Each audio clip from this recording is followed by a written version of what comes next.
podem falar para elas que toda ajuda é muito bem-vinda. Porque a gente também tem uma despesa mensal. Eu sempre faço 2 eventos que são certos por ano. É o almoço beneficente, que eu faço sempre no mês de maio. Esse ano eu vou fazer no mês de junho, tá? Então vai ser no dia 9 de junho, sopas e caldos. A gente também vai ter uma lista ali dos carros, coitados, só fica ali só a lista para quem puder doar, né? Vai ter uma lista boa, tem bastante coisa, e sempre uma palestra musical. Vai ser no primeiro, acho que é dia 9 de junho, tá? Tá bom? É sempre muito legal, sempre assim, sai todo mundo aqui encantado de felicidade, por incrível que pareça. E quando sobra as coisas que a gente vai no vizinho, me dá para as pessoas que não tem o outro, que necessita, né? Eu acho que é só isso. Se eu lembrar de mais alguma coisa, não sabe o que mandei um link no grupo para relembrar uma campanha que a gente estava fazendo e acabou dando esquecimento, e é o que lembrou. Um link para quem quiser doar, que aqui essa sede aqui não é nossa, né? É alugada. Então, para a gente começar, quem puder R$10, qualquer valor, R$5, um link que tem lá na vaquinha, é uma vaquinha virtual, pode doar no cartão de crédito, no dinheiro, para a gente juntar dinheiro, para a gente conseguir uma sede própria, não ter que ficar pagando aluguel, e também não ficar limitado, às vezes, dos dias que a gente pode fazer as coisas aqui. Precisa crescer um pouquinho mais com obras assistenciais, organização para crianças e adolescentes, um momento que está muito delicado, então a gente precisa ter um espaço para isso. Eu tenho certeza que na hora certa tudo acontece. E o nosso amigo ali, que é corretor, né? Seu marido quem sabe do é possível alguma coisa, né? Tá? Então agora eu vou chamar o Léo, mas antes o Léo pediu para a Pulse fazer uma leitura da folha. Falei que eu falei mesmo, tá?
Das mistificações, fontes, o livro dos médiuns, capítulo 27,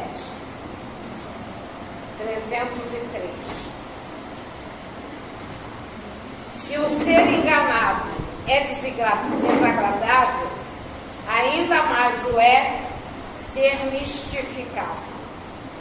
Esse, aliás, um dos inconvenientes de que mais facilmente nos podemos preservar. De todas as instruções precedentes, ressaltam os meios de se frustrarem as tramas dos espíritos enganadores.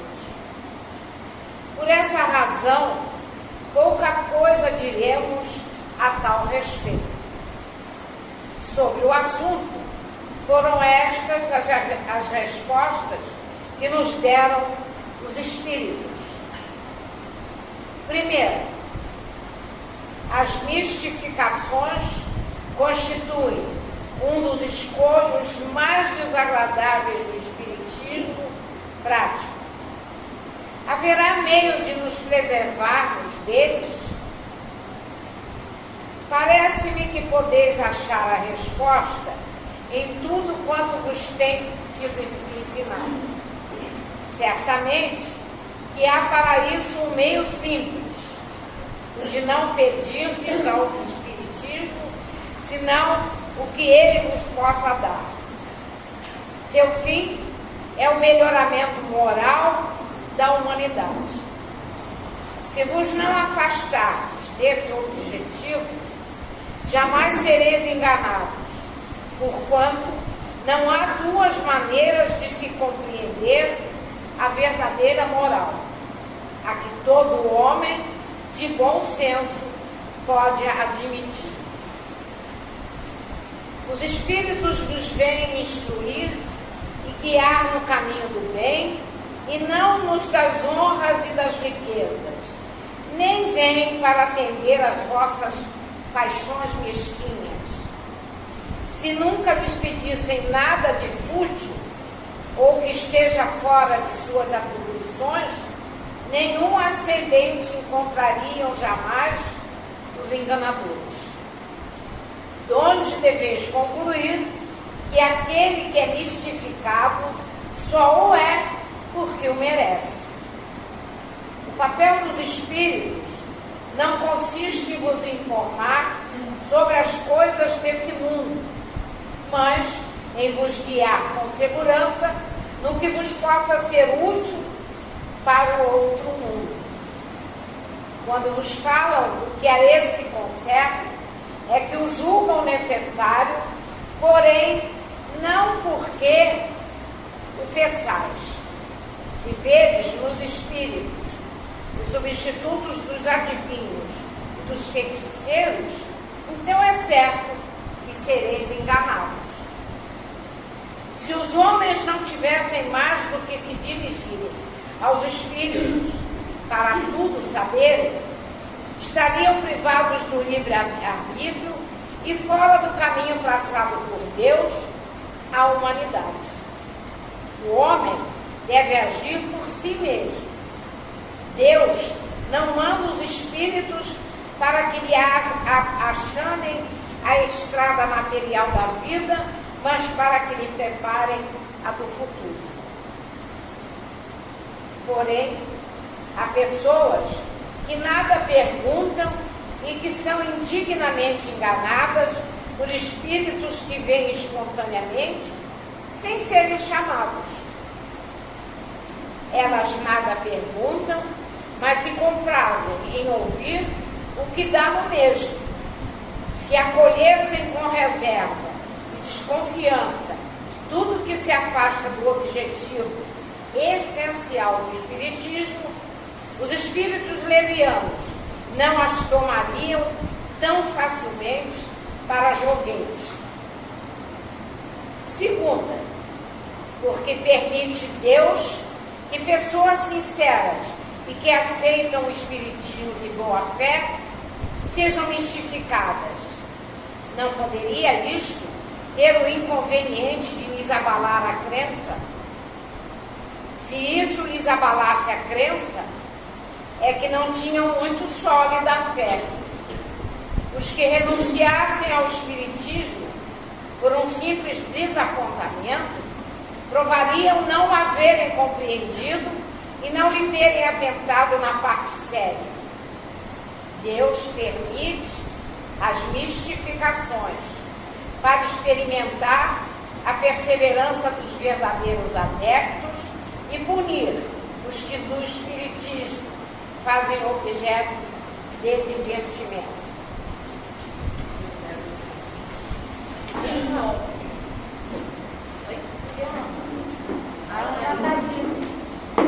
Bom, primeiro agradecer a dona Dulce por ter nos ajudado.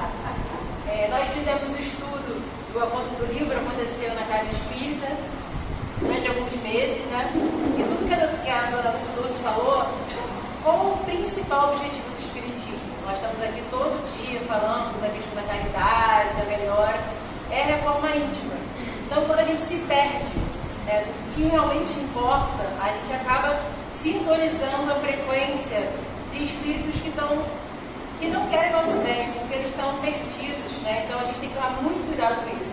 Aí às vezes fala assim, nossa, eu recebi uma intuição, e às vezes a gente se perde nas coisas mundanas, achando que é aquilo que é o mais importante, e não é.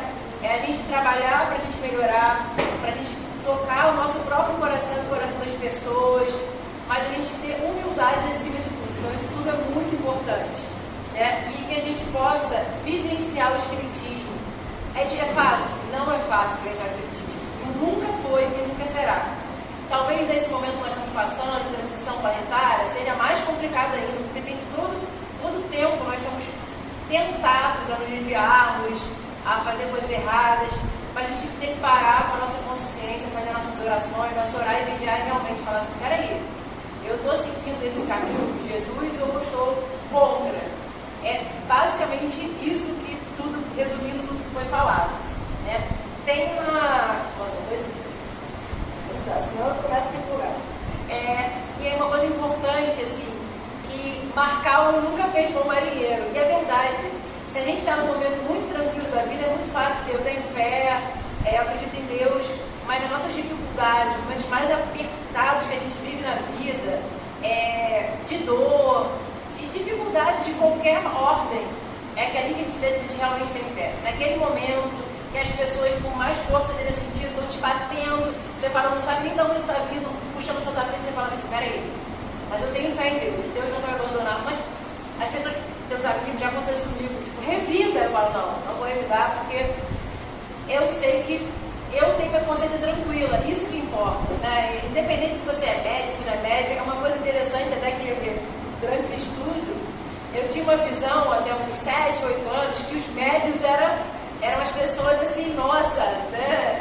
E não é assim, né? Se a gente é médium, e todos somos, mas quem está se desenvolvendo, quem trabalha, é porque, como a Ana diz, tem a mala mais pesada ainda, né? A gente tem muito que servir, que aprender, e a gente aprendeu muito, né, Léo, estudando. A gente falava, às vezes, tinha quase uma sessão de terapia, né? Eu falava, Léo, está acontecendo isso e isso, e aí eu pegava o livro, fazia um link que a gente estava estudando, e comentava. Então, assim, foi uma coisa que, além de a gente fazer o estudo aqui para vocês, o estudo primeiro foi para a gente, né? Quer falar uma coisa? E aí, assim, tem aqui uma passagem bíblica, né? Muito interessante, que a Salomé chega para Jesus e fala assim, Senhor, coloca meus filhos no seu lado esquerdo, do lado direito, né? E aí ele fala, não cabe a mim colocá-los aqui. Quem escolhe é o Pai. E o mais importante, que às vezes as pessoas acham, ser médium ou ter algum cargo, uma casa espírita é mais importante. Não, porque até quando a gente tem, o mais importante é que a gente queira servir ao outro. Quando a gente serve ao outro, a gente ajuda, enfim, salva as pessoas, mas a gente salva a gente também. Porque naquele momento, pode ser uma atitude pequena, né? Que você vira médico e fala assim, nossa, agora eu sou... Peraí, isso não é nada. Você está aqui para aprender. Então, assim, se você tem, nem se acha mesmo, se acha superior aos outros, você tem muito, muito mais a aprender. Você tem que ter humildade, baixa a bola, todo mundo está aqui para servir. Eu fico falando isso, peraí, tem gente às vezes que está perto de mim e fala assim, eu não preciso de ninguém. Eu falo, a gente precisa de todo mundo o tempo todo. Seja para dar uma palavra amiga, seja para acalmar, seja num desmaio, está passando um desconhecido bem, tipo, segura a mão. Então a gente tem que ter humildade e caridade com a gente e com os outros também. Mas acho que o ponto-chave é essa questão da reforma íntima, de entender que a gente está aqui para melhorar. Essa aqui é uma escola, e é uma escola intensiva.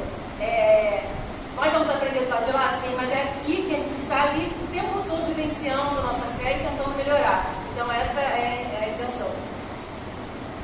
E aí no livro Aconteceu na Casa Espírita, logo nas primeiras páginas, ele deixa muito claro, né, o Espírito se comunicou, deixa muito claro o objetivo do livro, que era contrastar a pretensão com a simplicidade. Então, será que nós vivemos a pretensão na casa espírita? Será que somos pretensiosos aqui dentro? Será que somos pretensiosos lá fora? E também temos que refletir, será que fazemos o contrário? Buscamos viver a simplicidade? quando a gente ora e vigia, a gente vai começando a entender o que é uma coisa e o que é outra. E na verdade, vamos ser sinceros, no dia a dia, no nosso dia a dia, é muito difícil a gente conseguir discernir as coisas. Tanto é que Chico fazia sempre a oração do discernimento.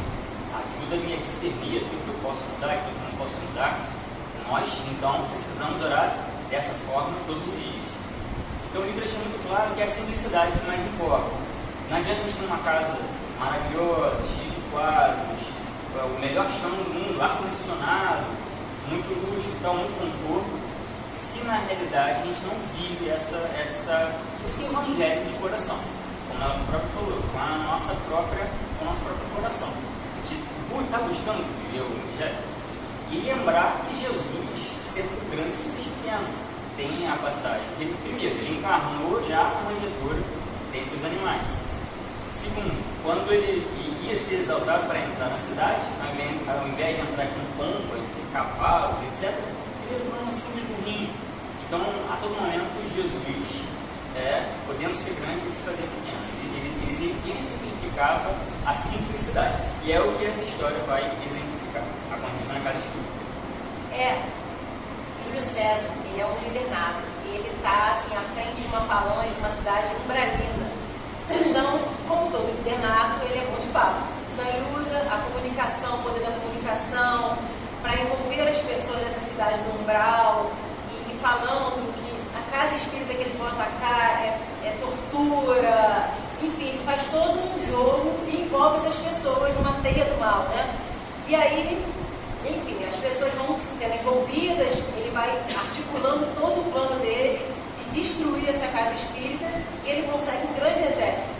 Mas, sempre o bem vence o mal, né? Então, quando parece que está tudo ruim, fica bom, mas vamos...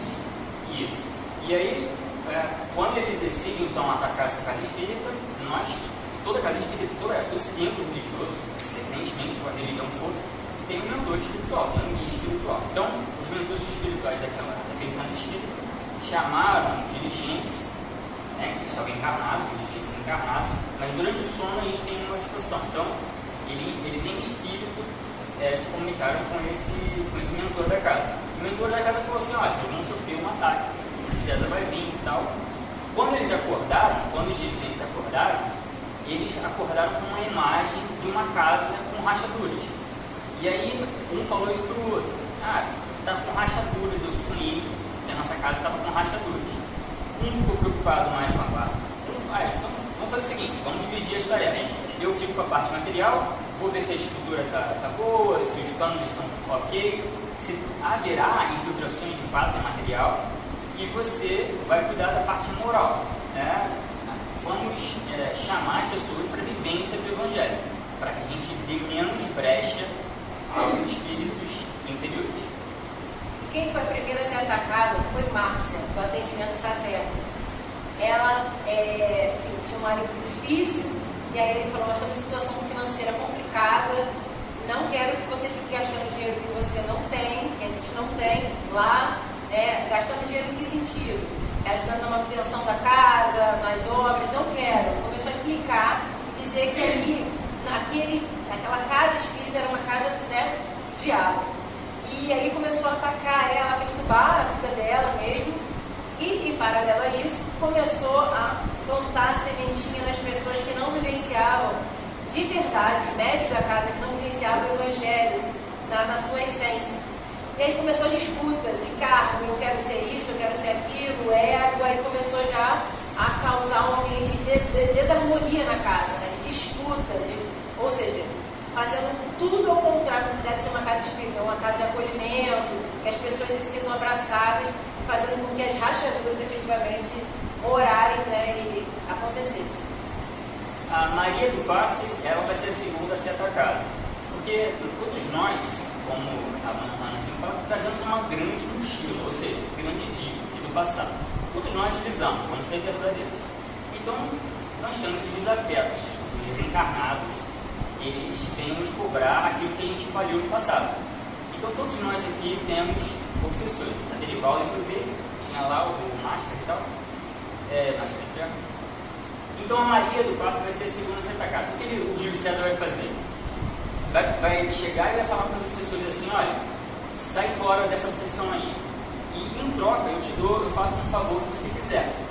Então, Júlio César, um espírito imperfeito inferior, falava para os obsessores saírem dali. Para quê? Para que Maria do Passo se sentisse a santa. Então, ela era o espírito que curava, era encarnada, né? Tinha o dom da cura. Então, ela começou a se sentir orgulhosa, vaidosa, e deu certo. Júlio César conseguiu esse intento. E aí, o braço direito dele, do Júlio César, era o Gonçalves.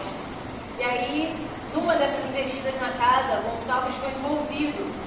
Quando a sensação que nós temos aqui, quando a gente entra aqui angustiado, aflito, triste, a sensação de luz, de amor, de calma, aí ele começou a estranhar aquilo. Peraí, mas o Júlio César falava que isso aqui era uma casa de tortura, mas na verdade o que ele sentiu, é aquela coisa, né? Você pode falar qualquer coisa, não importa mesmo o que a gente sente.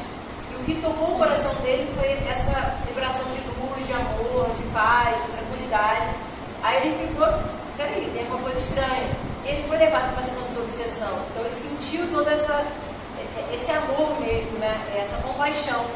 E aí nesse momento foi colocada uma sementinha que depois iria germinar. E Júlio César, ele viu que havia brechas em dois médiuns que estavam lá naquela casa. Era um homem e uma mulher, médiuns, ambos casados com os seus respectivos cônjuges, né? Mas Júlio César via que esses médiuns não estavam bem no casamento. Então havia rachadura no casamento, havia muita insatisfação. Então o que ele falou?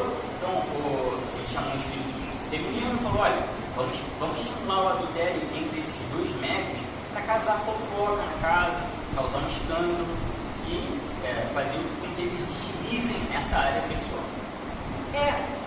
Esses médios eram Soraya e Sérgio. Inclusive a Soraya usou uma sessão de psicografia para se declarar para o Sérgio, né? Então assim, e aí causou um burburinho, as pessoas começaram a fazer as fofocas, e tudo isso foi aumentando esse ambiente de desarmonia, as pessoas fazendo fofoca, meu Deus, você viu isso, não sei o quê? E tudo isso foi criando um ambiente cada vez mais tumultuado na casa. Né? Castro, que era o presidente daquela casa, começou a se sentir muito esgotado. Ele via essas rachaduras morais, né, aqueles que estavam ali trabalhando, e ele se sentia muito esgotado. E chegou e falou para o mentor espiritual, de novo desdobrado, ele chegou e falou: olha, eu estou esgotado, não aguento mais, fofoca disso, fofoca daquilo, é um escândalo aqui, é outro ali. Então eu estou me sentindo cansado. E aí o mentor espiritual falou: olha, você tem uma dívida, você tem que trabalhar, então assuma o seu trabalho. Se você não assumir o seu trabalho, outro vai entrar no seu lugar, mas você vai ficar com a sua consciência pesada, porque você mesmo não cumpriu aquilo que você disse que cumpriria. Israel também era o outro responsável, também estava se sentindo assim, péssimo, né? Não estou conseguindo, estou me sentindo perdedor, vamos dizer assim, sentindo péssimo, meu coração está apertado, eu não estou aguentando essa pressão toda. E aí o mentor da casa fala: esse realmente o plano do Júlio César, você tem que se manter firme, você tem que orar, vigiar, com força, fazer tudo isso com amor, com caridade, com humildade. Segue, né? Aquela coisa que nos momentos mais difíceis, às vezes a gente fala assim: meu Deus me abandonou, né? E aí tem uma passagem que eu acho legal, que fala: Deus, cadê você? Essas duas pegadas aqui, eu tô sozinha. E não, Deus fala assim: tô te carregando no colo. É basicamente isso, né? O mentor tá dando ali aquele afago, dizendo assim: nós estamos aqui. A falange toda que protege a casa está aqui. Eu tô aqui como mentor da casa. Então confia, segue, vai fazendo o trabalho bem, segue as orientações que tudo vai ficar bem. Isso também são testes que a gente passa na vida, né? Maria Souza, aquela do passe, se sentiu realmente muito envaidecida, orgulhosa e quis propor determinados trabalhos onde os dirigentes encarnados falaram: olha, vamos começar devagar, trabalha devagar, gradativamente, você vai ganhando confiança. E aí, ao ouvir isso, ao ouvir essa simplicidade, essa modéstia, ela ficou muito enfurecida, ou seja, ela estava realmente orgulhosa. E ela ficou enfurecida, falou que não era assim, que ela tinha que ser do jeito que ela queria, e ela pegou e saiu. Ela saiu com raiva da casa. E o marido de Márcia, né, o caldo tocou efetivamente, porque ele foi mandado embora. E aí que ele falou: não quero, você está proibida de ir para lá, para aquela casa espírita, né, eu não quero que você vá lá e gaste pouco que a gente tem, né, fazendo esses trabalhos lá de fragilidade e tudo mais. E ela pediu ajuda. É aquela coisa, quando a gente faz uma oração, a intuição, o nosso afago que a gente precisa, ele vem. E para ela veio e falou assim, calma, tenha paciência e tolerância, faz parte do teu caminho estar com esse marido e ensinar ele. Então calma. E aí ela começou a, assim, por mais difícil que fosse, ela recebeu essa orientação mesmo, de seguir o firme, né, com fé, que ela sempre teve muita fé. A cada investida de Júlio César com seus comparsas, que ele mobilizava a cidade de Umbral para que aqueles inferiores atacassem a casa. Mas a cada investida, ele perdia gente, porque ao entrar aqui, nós temos uma proteção energética, toda casa tem. Então, a cada investida, ele perdia os comparsas dele, os subordinados dele. A cidade de Umbral começou a ficar vazia. O que os inferiores ainda a ele, né, mas ele achava que eram superiores, falaram, olha, você está perdendo muita gente no Umbral, nessa cidade aqui. Você só tem mais um mês de administração nessa cidade aqui. Você não tem mais do que um mês para conseguir o seu intuito de destruir a casa espírita. E aí vem a questão, né? Quando a gente tem amor, quando a gente faz as coisas com amor, com fé, a gente consegue a luz que a gente precisa, orientações. E Castro, Castro, ele estava muito mal-humorado, assim, ele estava focando muito na questão da disciplina na casa espírita. Só que a gente fala muito aqui, né, que a casa espírita é o quê? A gente tem que ter caridade, respeito. E ele estava focando na disciplina, que aqui não é um quartel, aqui é uma casa espírita, é a casa de Jesus. Aqui, em qualquer casa, né? Bom, e aí, ele estava se esquecendo desse valor da caridade que tem que ser o principal. Ele estava focando só na disciplina. E aí, aos pouquinhos, ele foi buscando fazer uma auto-reflexão, um autoconhecimento, e foi se abrindo, vendo o que ele poderia melhorar. E, em paralelo a isso, ele, né, o Castro e Israel foram visitar a Márcia, que foi a primeira a sofrer um ataque, que estava com problema com o marido. E aí eles fizeram uma oração, ele pegou o dinheiro do bolso dele, das economias dele, ajudou ela, que ela estava passando uma situação financeira complicada. E eles fizeram uma oração e também fizeram um trabalho de ajuda ao marido dela, porque ele foi internado no sanatório. Ele estava totalmente transtornado, né? Então, nesse momento dele, eles foram ao sanatório oferecer esse apoio fraterno para o marido, e logo que eles fizeram as primeiras orações, já viram o semblante dele melhorar, né? Fizeram trabalho de fisioterapia e tudo mais, e ele foi um pouquinho melhorando, mas ele ficou nessa condição durante 5 anos, assim, né? Internado. Depois que ele saiu de lá do internado, ele ficou melhor, ele aceitou o trabalho de evangelização infantil. Júlio César recebeu um mês apenas de administração da cidade de Umbral. Então, o que ele ficou? Ele ficou cada vez mais enfurecido. O ódio foi às alturas. Intensificou muito o ódio de Júlio César em relação à casa. Então, o que ele fez? Pegou centenas, ali, 400, enfim, centenas de espíritos imperfeitos que estavam ali naquela cidade umbralina e comando a casa espírita com vírus que viravam aqueles vírus de guerra. Né? Eles chegaram na casa espírita, e toda a casa espírita, como eu falei, tem uma proteção espiritual, uma barreira energética. No momento que ele chegou nessa barreira energética, eles estavam tentando quebrar essa barreira energética à força. O mentor espiritual da casa estava ali presente, fazendo as suas orações.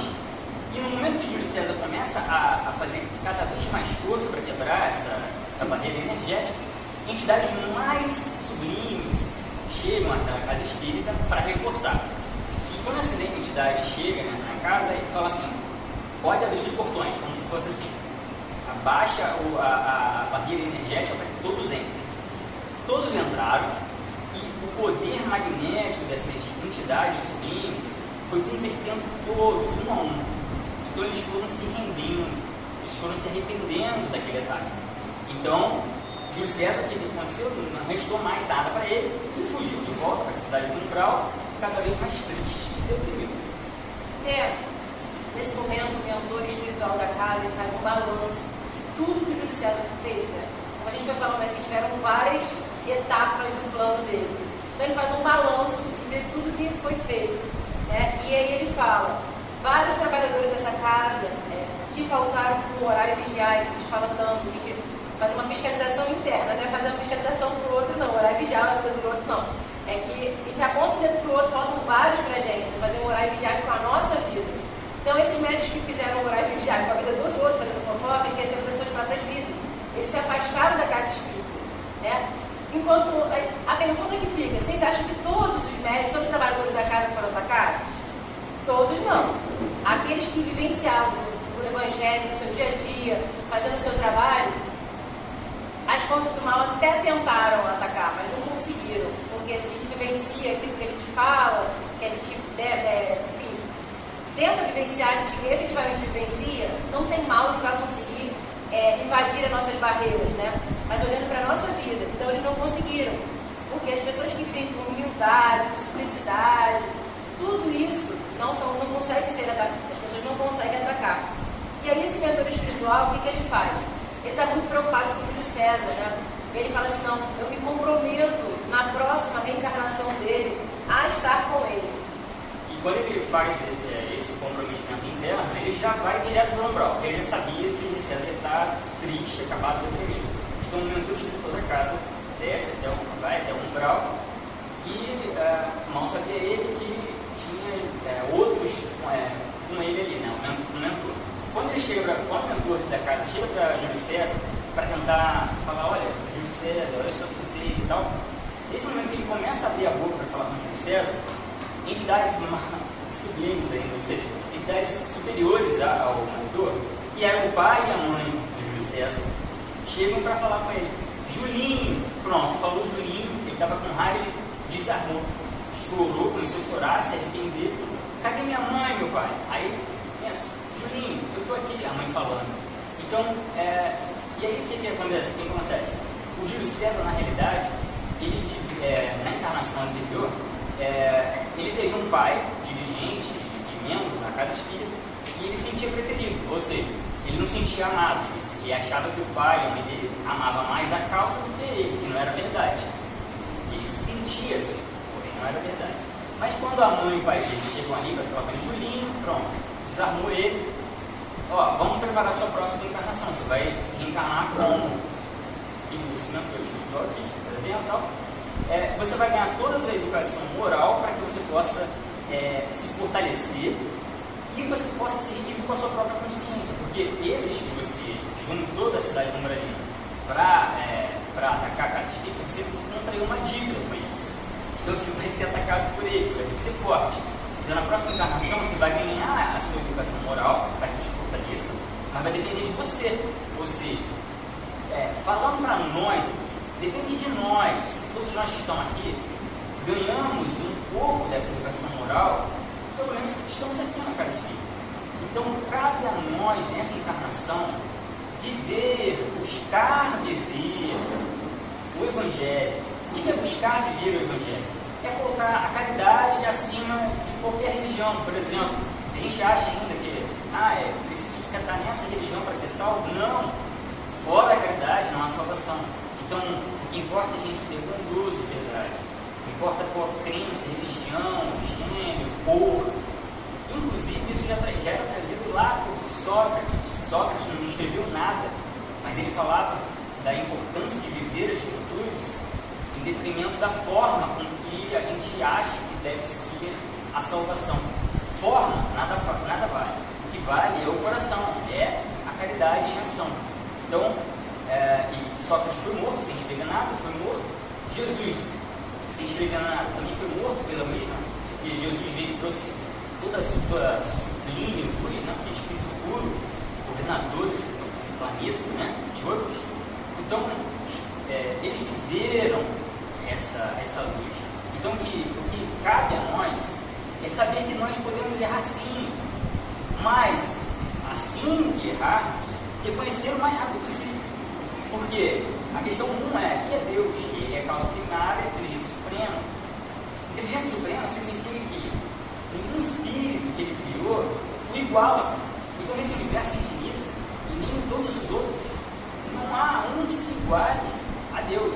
Então, vamos errar? Vamos errar muito, mas porém, entretanto, buscando acertar o mais rápido possível. Então, deslizamos. No dia seguinte, o que eu posso fazer para me redimir? Faltei com a bondade? Faltei. O que eu posso fazer no dia seguinte para me redimir? Faltei com a tolerância? Faltei. O que eu posso fazer no dia seguinte para me redimir? Faltei com o perdão? Faltei. Mas o que eu posso fazer no dia seguinte para me redimir? Então, é o orar e vigiar que ela acabou de falar, que a gente precisa colocar em prática. E é a prática da caridade que a gente vai conseguir a nossa salvação. É só uma coisa que me marcou, em algumas palestras eu já vi isso, que o pipoqueiro de uma casa espírita, ele chega, né, do outro lado da vida, e ele encontra um palestrante, e o pipoqueiro está numa situação melhor do que o palestrante. O palestrante fala, ué, mas por que você está assim, né, tipo, melhor que eu? E aí ele fala, eu simplesmente fiz tudo aquilo que você falava nas suas palestras. É isso. E Maísa Braga lembra as palavras de Emmanuel, vence o mal com o bem. Então, esse vence o mal com o bem é interno. Nada de apontar o dedo para o outro, nada de fofoca. Então, é interno. Então, vence o mal com o bem, ou seja, a gente precisa fazer o bem com nós mesmos, viver o Evangelho internamente, para que ele se exteriorize. Esse vence o mal com o bem é o autoconhecimento que gerará o autodesenvolvimento. E a gente está na Terra. Nós estamos encarnados na Terra, temos um corpo, nós somos espíritos imortais, somos um espírito que tem corpo, e não o contrário. Verdade. Então, essa foi a mensagem que nós quisemos passar aqui. Espero que vocês tenham entendido. Quem quiser fazer pergunta pode fazer também. O livro é muito legal, eu já tinha lido metade, mas ficou parado lá. Aí ano passado a Ana falou, eu fui lá, falei, bom, se não tiver ninguém, eu posso fazer. Ela falou, fala pro Léo. Eu falei, Léo, você quer fazer? Aí eu falei, o Léo vai fazer. Aí ela falou, não, vocês dois, sabe? Mas foi muito legal, foi um aprendizado muito grande. Então, assim, quem quiser ler o livro, eu super aconselho. Mais do que tudo, é um autoaprendizado. A gente começa a se ver nas situações, ver o quanto a gente ainda tem que aprender. Deus nos abençoe. Obrigada.